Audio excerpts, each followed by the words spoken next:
오늘 아침 우리에게 주시는 하나님의 말씀은 사무엘하 9장 1절로 13절까지의 말씀입니다. 다 같이 합독하도록 하겠습니다. 다윗이 가로되 사울의 집에 오히려 남은 사람이 있느냐? 내가 요나단을 인하여 그 사람에게 은총을 베풀리라 하니라. 사울의 종 하나가 있으니 그 이름은 시바라. 저를 다윗의 앞으로 부르매 왕이 저에게 묻되 내가 시바냐? 가로되 종이 그렇소이다. 왕이 가로되 사울의 집에 남은 사람이 없느냐? 내가 그 사람에게 하나님의 은총을 베풀고자 하노라. 시바가 왕께 고하되 요나단의 아들 하나가 있는데 절뚝발이니이다. 왕이 저에게 묻되 그가 어디 있느냐? 시바가 왕에게 고하되 로드발 암미엘의 아들 마길의 집에 있나이다. 다윗 왕이 사람을 보내어 로드발 암미엘의 아들 마길의 집에서 저를 데려오니 사울의 손자 요나단의 아들 무비보셋이 다윗에게 나와서 엎드려 절하매 다윗이 가로되 무비보셋이여 하니 대답하되 주의 종이 여기 있나이다. 다윗이 가로되 무서워 말라. 내가 반드시 내 아비 요나단을 인하여 내게 은총을 베풀리라. 내가 내 조부 사울의 밭을 다 내게 도로 주겠고 또 너는 항상 내 상에서 먹을지니라. 저가 절하여 가로되 이 종이 무엇이간데 왕께서 죽은 개 같은 나를 돌아보시나이까. 왕이 사울의 사환 시바를 불러서 이르되 사울과 그 온 집에 속한 것은 내가 다 내 주인의 아들에게 주었노니 너와 내 아들들과 내 종들은 저를 위하여 밭을 갈고 거두어 내 주인의 아들을 공개하라. 그러나 내 주인의 아들 무비보셋은 항상 내 상에서 먹으리라 하니라. 시바는 아들이 15이요 종이 20이라. 시바가 왕께 고하되 내 주 왕께서 온갖 일을 종에게 명하신 대로 종이 준행하겠나이다 하니라. 무비보셋은 왕자 중 하나처럼 왕의 상에서 먹으니라. 무비보셋에게 젊은 아들 하나가 있으니 이름은 미가더라. 무릇 시바의 집에 거하는 자들은 무비보셋의 종이 되니라. 무비보셋이 항상 왕의 상에서 먹음으로 예루살렘에 거하니라. 그는 두 발이 다 절뚝이더라. 아멘. 사무엘하 8장은 다윗이 동서남북으로 영토를 확장하는 일들이 기록되어 있었고 나라의 행정이 다져지고 또 요소요소에 사람이 세워진 일들이 기록되어 있습니다. 이제 대내외적으로 나라가 안정되자 다윗이 제일 먼저 한 일은 사울의 집에 혹시 살아남은 자가 있느냐 하는 것을 수소문하는 것이었습니다. 그리고 그것이 9장 3절을 보시면 내가 그 사람에게 하나님의 은총을 베풀고자 하노라 이렇게 말했어요. 다윗은 자기가 하는 모든 베푸는 일들이 내가 하는 것이 아니라 사실상은 하나님께서 은총을 베푸시는 것이다. 이런 마음이 있었습니다. 성도님들께서 삶을 경영해 가실 때 성도님들의 삶이 하나님의 은총의 통로가 될 수 있게 되기를 간절히 축원합니다. 성도님들께서 말씀하시는 거나 행하시는 거나 어떤 일이든지 간에 마치 거울이 그 앞에 선 사람을 반사하는 것처럼 하나님의 은총이 반사가 되는 그런 인생 되실 수 있게 되기를 간절히 축원합니다. 그래서 다윗이 무비보셋이 생존해 있다는 것을 알았습니다. 시바라는 종이 그것을 다윗에게 고하게 됩니다. 근데 이 무비보셋이 참 불행한 사람입니다. 블레셋에게 져서 도망을 가야 되는 상황에 사극에 보면 그런 거 많이 있죠. 왕자를 품에 안고 유모가 뜁니다. 그렇죠? 많이 보던 장면이에요. 근데 5살 때 유모가 그만 급하게 도주하다가 땅에 떨어져가지고 두 다리가 다 댕강 부러진 거예요. 그래서 왕자라는 것을 숨기고 시골 총구석에 들어가서 살려니 제대로 고치지 못해서 두 발이 다 불구가 된 겁니다. 한 다리만 불구해도 걷는 게 사실은 어렵죠. 보기에도 참 민망한 노릇인데 두 다리가 다 불편했으니 이게 사실상 걷기도 불편하고 걷는 것 자체가 비참한 노릇이었을 겁니다. 왕자라는 것을 내색할 수도 없죠. 어떤 면에서는 다른 사람보다 더 평범하고 더 남루하고 비참하게 살 수밖에 없었을 겁니다. 유모가 이 무비보셋에게 다윗에 대해서 좋게 얘기했을까요? 아니면 악담을 했을까요? 후자의 가능성이 많습니다. 네가 이렇게 비참하게 두 다리를 절면서 사는 이유는 다 다윗 때문이다. 아마 그런 이야기를 귀에 못이 박히도록 들었을 거예요. 무비보셋은 평생 다윗을 원망하고 자기가 그 원망을 갚을 길은 없지만 정말 저주하면서 살아온 사람. 두 다리가 쓸 수 없지만 사실상은 이 영혼과 마음이 불구인 사람이라고 할 수 있습니다. 사실은 무비보셋이 잘못한 건 없죠. 완전히 역사의 희생자입니다. 제대로 배움의 기회를 얻었을 턱도 없습니다. 왕자가 이제 이렇게 비참한 꼴을 당하게 된 것입니다. 그런데 그나마 다윗의 추적을 피해서 잘 숨어 있다고 생각했을 텐데 이제 다윗에게 발각된 겁니다. 그럼 무비보셋이 예루살렘으로 가면서 어떻게 생각했겠어요? 이제 영락없이 죽었다는 겁니다. 이제 사형장에 끌려간다고 생각한 거예요. 그런데 더더구나 문제되는 것은 무엇이냐면 12절을 보시면 이 무비보셋이 아들까지 하나 있었어요. 미가입니다. 사울을 추종하던 세력이 무비보셋을 왕으로 세우는 것은 불가능했겠지만 이 미가는 어떻습니까? 다윗 왕권을 세워가는데 미가가 결정적인 장애물이 되는 거죠. 이제 무비보셋은 자기뿐만 아니라 그 젊은 아들 그 미가까지 죽게 되었구나. 영락없이 이제 우리 왕조는 씨가 말랐구나. 이런 낙심을 가지고 절망을 가지고 예루살렘에 갔을 겁니다. 근데 6절을 보시기 바랍니다. 6절에 다윗에게 나와서 엎드려 절하며 다윗이 가로되 무비보셋이여 이렇게 부른 겁니다. 무비보셋이여. 두려움의 대상이었던 저승사자와 같이 여겼던 이 다윗의 입에서 너무나 다정하게 마치 누가복음 15장에 돌아온 탕자를 부르는 아버지처럼 여기서 다윗이 사실상은 아들과 같이 여긴 것이죠. 무비보셋. 자기가 그토록 서로 우애를 나눴던 이 요나단의 친아들을 지금 몇십 년 만에 보게 된 겁니다. 이 다윗은 정말 속으로 눈물이 흘렀을 거예요. 무비보셋이요. 그때 무비보셋이 뭐라고 말합니까? 8절을 한번 보시기 바랍니다. 이 종이 무엇이간데 왕께서 죽은 개 같은 나를 돌아보시나이까.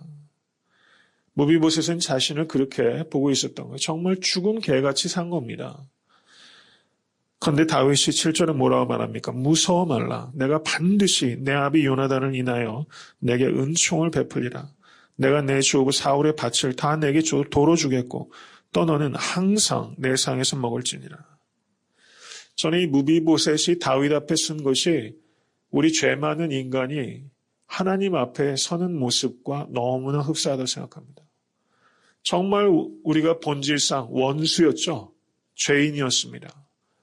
그런데 이 다윗이 무비보셋에게 베풀어주는 이 한량없는 사랑, 약속에 의해서 지키는 이 거룩한 사랑, 이 사랑이 바로 우리 주 예수 그리스도로 말미암아 하나님께서 우리에게 베풀어 주시는 정말 그 값없는 사랑, 정말 그 측량할 수 없이 값없이 우리에게 베풀어 주신 사랑, 그 사랑을 우리는 여기서 보게 됩니다.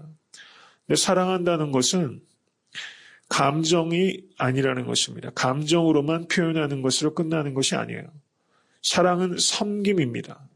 이 무비보셋에게 사울의 모든 밭을 다 내어줬어요. 이것이 바로 사랑의 진정성을 나타내는 겁니다. 그저 무비보셋에게 그래 이제 마음 편하게 살아라 잘 가라 이렇게 하는 정도가 아니라 이제 무비보셋에게 사울에 속했던 재산을 다 주고 너는 매일같이 나의 왕자들과 같이 이제 내 상에서 새 끼를 같이 먹자. 너는 이제 내 아들이다. 이렇게 지금 다윗이 무비보셋을 한껏 사랑으로 품어준 겁니다. 세상에 이런 임금이 어디 있습니까? 만왕의 왕이신 우리 주 예수 그리스도께서 여러분 그 귀신 들렸던 딸을 구해달라고 나왔던 가나안 여인이 개도 주인의 상에서 떨어지는 부스러기를 먹나야 됐을 때 예수님께서 딸아 내 믿음이 크도다. 그 여인의 믿음을 인정해 주시고 그 부스러기를 먹을 수 있도록 하시고 그 잔치에 초대하지 않습니까? 이게 얼마나 큰 사랑인지 알 수가 없습니다. 무비보셋이 왕자 중 하나처럼 왕의 상에서 먹느니라. 우리가 하나님의 자녀가 돼서 하나님의 자녀 중 하나로 천국 잔치에 참여해서 우리가 그 상을 받게 될 것을 감사하실 수 있게 되기를 간절히 바랍니다. 이 무비보셋과의 이야기는 여기서 끝나는 것이 아닙니다. 16장을 보시면 압살롬이 반역을 일으킵니다. 그래서 다윗이 서둘러서 예루살렘에서 도망을 갑니다. 근데 16장 2절에서 1절에서 4절을 한번 보시기 바랍니다. 16장 1절에서 4절. 다윗이 마루턱을 조금 지나니 무비보셋의 사환 시바가 안장 지은 두 나귀의 떡 200과 건포도 100송이와 여름실과 100과 포도주 한 가죽 부대를 싣고 다윗을 맞는지라. 왕이 시바에게 이르되 내가 무슨 뜻으로 이것을 가져왔느냐. 시바가 가로되 나귀는 왕의 권속들로 타게 하고 떡과 실과는 소년들로 먹게 하고 포도주는 들에서 건비한 자들로 마시게 하려 함이니이다. 왕이 가로되 내 주인의 아들이 어디 있느냐. 시바가 왕께 고하되 예루살렘에 있는데 저가 말하기를 이스라엘 족속이 오늘 내 아비의 나라를 내게 돌리리라 하나이다. 왕이 시바더러 이르되 무비보셋에게 있는 것이 다 내 것이니라. 이렇게 말했어요. 이 시바가 왕에게 와서 무슨 얘기를 하냐면 지금 압살롬 때문에 다윗이 도망가는 연고로 이 틈을 타서 이 무비보셋이 이스라엘의 왕으로 올라서려고 지금 모반을 꾸미고 있습니다. 지금 무비보셋이 반역했다고 지금 고하고 있는 거예요. 그랬더니 지금 다윗이 무비보셋에게 주었던 사울의 모든 소유를 그럼 네가 가져라 이렇게 말하는 장면이 기록된 겁니다. 그런데 이때 다윗의 마음이 어떠했겠어요? 다윗은 이 무비보셋의 반역에 대한 이 시바의 그 고발을 다윗은 그냥 그대로 받아들인 것이죠. 그런데 다윗이 압살롬을 이기고 다시 예루살렘에 귀환할 때 전혀 다른 소리를 듣게 되는 겁니다. 19장 24절에서 30절 말씀을 한번 보세요. 사울의 자손 무비보셋이 내려와서 왕을 맞으니 저는 왕에 떠난 날부터 평안히 돌아오는 날까지 그 발을 맵시내지 아니하며 그 수염을 깎지 아니하며 옷을 빨지 아니하였더라. 예루살렘에서 와서 왕을 맞을 때 왕이 저에게 물어 가로되 무비보셋이여 내가 어찌하여 나와 함께 가지 아니하였더뇨. 대답하되 내 주 왕이여 왕의 종 나는 절뚝발이이므로 내 나귀의 안장을 지어 타고 왕과 함께 가려 하였더니 나의 종이 나를 속이고 종 나를 내 주 왕께 참소하였나이다. 내 주 왕께서는 하나님의 사자와 같으시니 왕의 처분대로 하옵소서. 내 아비의 온 집이 내 주 왕 앞에서는 다만 죽을 사람이 되지 아니하였었나이까. 그러나 종을 왕의 상에서 음식 먹는 자 가운데 두셨사오니 내게 오히려 무슨 오름이 있어서 다시 왕께 부르짖을 수 있사오리이까. 왕이 저에게 이르되 내가 어찌하여 또 내 일을 말하느냐. 내가 이르노니 너는 시바와 밭을 나누라. 무비보셋이 왕께 고하되 내 주 왕께서 평안히 궁에 돌아오시게 되었으니 저로 그 전부를 차지하게 하옵소서 하니라. 이렇게 말하고 있습니다. 지금 여기에서 이 내용을 보시면 지금 시바가 이야기하는 것과 이 무비보셋이 얘기하는 것이 서로 완전히 달라요. 시바는 이 무비보셋이 다윗에게 반역했다고 이야기하는 것이고 지금 무비보셋은 시바가 거짓말을 한 것이다. 내가 다윗과 함께 가려고 하는데 내 몸이 불편하지 않느냐. 자기 종이 자기를 속이고 자기를 내버려 쳤다. 그리고 반역했다는 누명까지 씌웠다. 이렇게 지금 이야기했습니다. 근데 여기에서 다윗의 위대함은 이 두 사람을 불러서 둘 중에 하나는 분명히 거짓말을 한 것이죠. 그렇죠. 우리가 보통 인간 같으면요. 이 무비보셋 그냥 참수해라. 이렇게 할 것 같아요. 내가 너에게 얼마나 사랑을 베풀었는데 감히 반역을 해? 앞뒤 안 가리고 뭐라고 했을 겁니다. 아니면 시바를 당장에 불러다 대지신문하고 자초지정을 확인하고 그리고 다른 증인들을 불러다가 앞뒤를 가려보려고 했을 거예요. 근데 다윗은 그렇게 안 했습니다. 분명히 둘 중에 하나는 거짓을 한 것이고 배신을 한 것인데 다윗은 묻지 않고 무조건 포용한 것입니다. 이것은 무비보셋이 서로 배신하였어도 자기는 끝까지 무비보셋을 사랑하겠다는 겁니다. 어차피 배신을 했던 안 했던 자기는 끝까지 무비보셋을 사랑하기로 이미 처음부터 각오하고 있었다는 것이죠. 다윗은 지금 어떤 상황입니까? 자기의 아들 압살롬으로부터 배신을 당해서 반역을 해가지고 도망 다니다가 이제 간신히 다시 성으로 돌아왔는데 또 어떻습니까? 부모 마음이 자식이 반역을 해도 압살롬이 죽은 것 때문에 내 아들 압살롬아 하면서 애통했어요. 지금 다윗은 인생에서 어떤 의미에서는 최악입니다. 지금 가장 곤고한 가운데 있는 상황이에요. 그런데 지금 무비보셋이 배신했을지도 모르는 상황입니다. 저는 지금 두 사람의 이야기가 있지만 내용적으로 봤을 때는 무비보셋이 배신했을 가능성이 상당히 높을 것 같아요. 확정적으로 말씀드릴 수는 없지만. 그런데 지금 어떻습니까? 다윗이 그렇게 본인이 어렵고 곤고하고 바닥에 떨어져 있는 상황에서도 다윗이 지칠 대로 지쳐있죠. 그런데도 불구하고 다윗의 이 무비보셋에 대한 사랑은 시들지 않는다는 겁니다.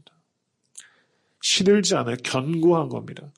아무리 외부적으로 온갖 핍박 때문에 고통당하고 있지만 다윗은 이 사랑에 대해서 견고하다는 사실입니다. 저는 정말 다윗이 얼마나 위대한가, 얼마나 포용력이 큰 사람인가. 우리가 이런쿵 저렇쿵 살다 보면 오해도 많고 편견에 사로잡힐 때도 있고 다른 사람 입에도 오르락내리락 하고 가만히 제 자신도 돌아보면 우리가 사실관계 자초지정 알려고 할 때 너무 많아요. 가만히 생각하면 그거 알아서 뭐 하겠나 이런 생각이 또 듭니다. 오늘 본문 말씀을 들으면 어차피 사랑해야 되는 것을 이런 생각이 듭니다.